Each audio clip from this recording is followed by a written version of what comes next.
Alors, moi j'ai un parcours qui est universitaire, qui était d'abord sur une fac de droit. J'ai une licence en droit. Et puis après, je me suis dirigé sur la fin de mes études sur des sciences politiques avec un master en sciences politiques. Et à l'issue de ce parcours universitaire vraiment très généraliste, j'étais un peu engagé dans l'associatif et puis j'ai un peu voyagé. Et ça m'a donné envie de me former, de me spécialiser au métier de l'humanitaire de manière professionnelle. Et j'ai fait une formation à Bioforce en tant que coordinateur de la solidarité internationale. Derrière ça, je suis parti en mission sur le terrain, beaucoup en Centrafrique. Et après ce parcours sur le terrain, je suis rentré en France et j'ai intégré Première Urgence Internationale au siège. D'abord en tant que chargé de programme sur les missions Tchad et RDC notamment. Puis j'ai pris la responsabilité de responsable géographique, ce qu'on appelle desk manager, en charge notamment d'un certain nombre de pays en Afrique, donc toujours les mêmes, Tchad et RDC que je chapeautais sur les programmes avant, et puis aussi la Côte d'Ivoire et le Sud-Soudan. En 2015, j'ai pris d'autres responsabilités en dirigeant le service des urgences et du développement opérationnel, que j'ai dirigé pendant 3 ans, ce qui a permis de travailler sur d'autres types de contextes humanitaires, d'autres types de crises, notamment le Nigeria, la Libye, Haïti, le Bangladesh, pour citer le Niger aussi, les principales. Donc cette fonction, je l'ai exercée pendant 3 ans et j'ai ensuite pris la direction des opérations de l'organisation en 2018 jusqu'à ce jour. Donc ça c'est pour la casquette, on va dire, Première Urgence Internationale. Mais depuis 2014, je collabore avec l'IRIS, donc ce qui est un peu ma deuxième casquette professionnelle. D'abord en tant que tuteur projet, tuteur pédagogique, donc Première Urgence Internationale était partenaire de l'IRIS depuis 2014, et j'encadrais chaque année des étudiants dans le cadre du module de gestion de projet, en proposant des sujets aux étudiants et en les accompagnant en tant que professionnel, de manière pédagogique sur l'élaboration du projet que les étudiants montent.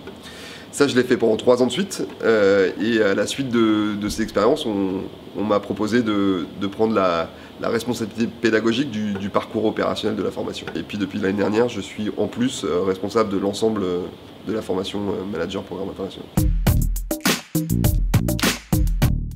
Les souvenirs, dans ce secteur-là, il y en a tous les jours. C'est un métier qui est absolument formidable et qui peut vous faire, dans la même journée, être en train de côtoyer de la manière plus immédiate des gens parmi les plus vulnérables de la planète, dans un centre de santé au fin fond de la Centrafrique, et le lendemain serrer la main à un président de la République.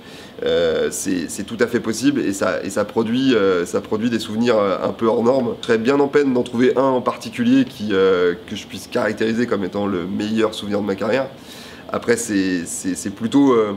J'aurais plutôt envie de revenir sur une œuvre globale. C'est un métier qui est passionnant, qui fait qu'on se lève le matin, et ça c'est valable depuis le premier jour jusqu'à aujourd'hui, et ça fait plus de 15 ans, en ne sachant pas ce qui va se passer forcément dans sa journée. Pour plein de gens qui partagent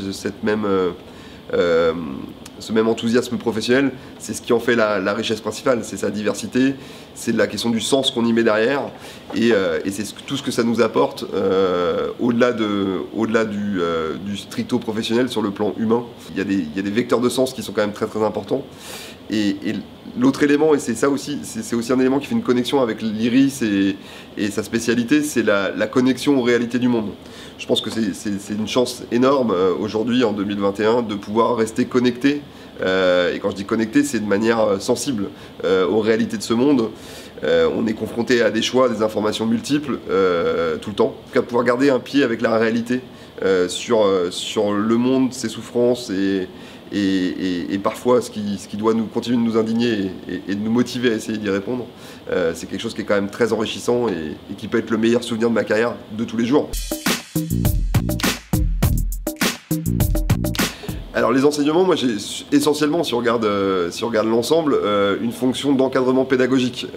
Ma responsabilité principale, ça a été de monter l'ingénierie de formation du parcours opérationnel et aujourd'hui de coordonner les différents membres de l'équipe pédagogique qui interviennent et qui avec moi contribuent à l'élaboration de cette formation.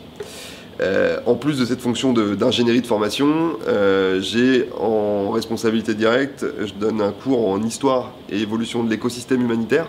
Donc du coup ça c'est un cours que je délivre directement, et je reste aussi en charge de coordonner pour le parcours opérationnel la formation à la sécurité personnelle qu'on met en place avec un partenaire qui s'appelle Other Solution Consulting. C'est une formation qui est articulée autour d'une simulation qui occasionne de potentiels stress, et c'est moi qui du coup coordonne pour la dimension pédagogique ce module de formation.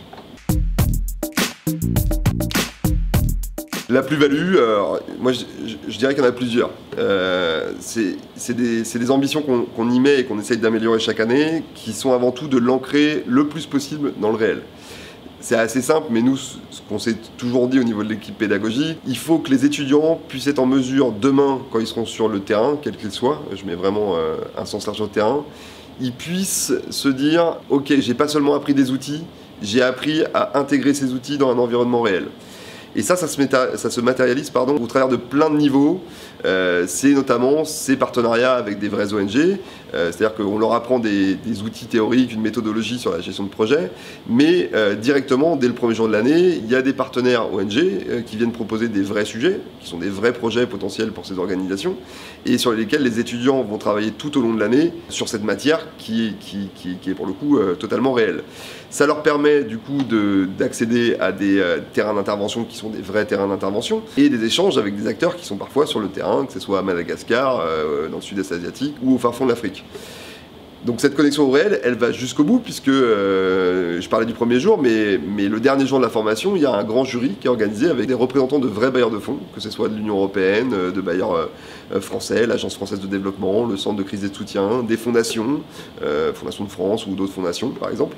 Et donc là aussi, il y a une vraie mise en situation au réel, comme si les étudiants allaient réellement rencontrer ces représentants de partenaires financiers pour faire financer leur projet. Un autre élément que je mettrais en avant de manière tout à fait concrète, au-delà de cet ancrage dans le réel, c'est aussi une multiplicité d'expositions à de l'expérience pédagogique.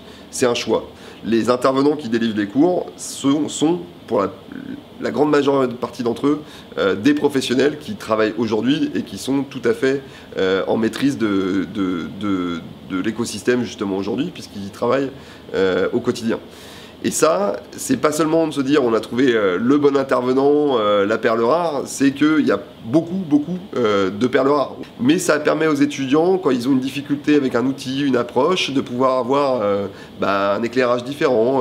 Et ça, c'est quand même extrêmement riche. C'est pas que des intervenants, c'est une équipe pédagogique, motivée, et donc dans l'intérêt des étudiants qui viennent jouer ce rôle-là.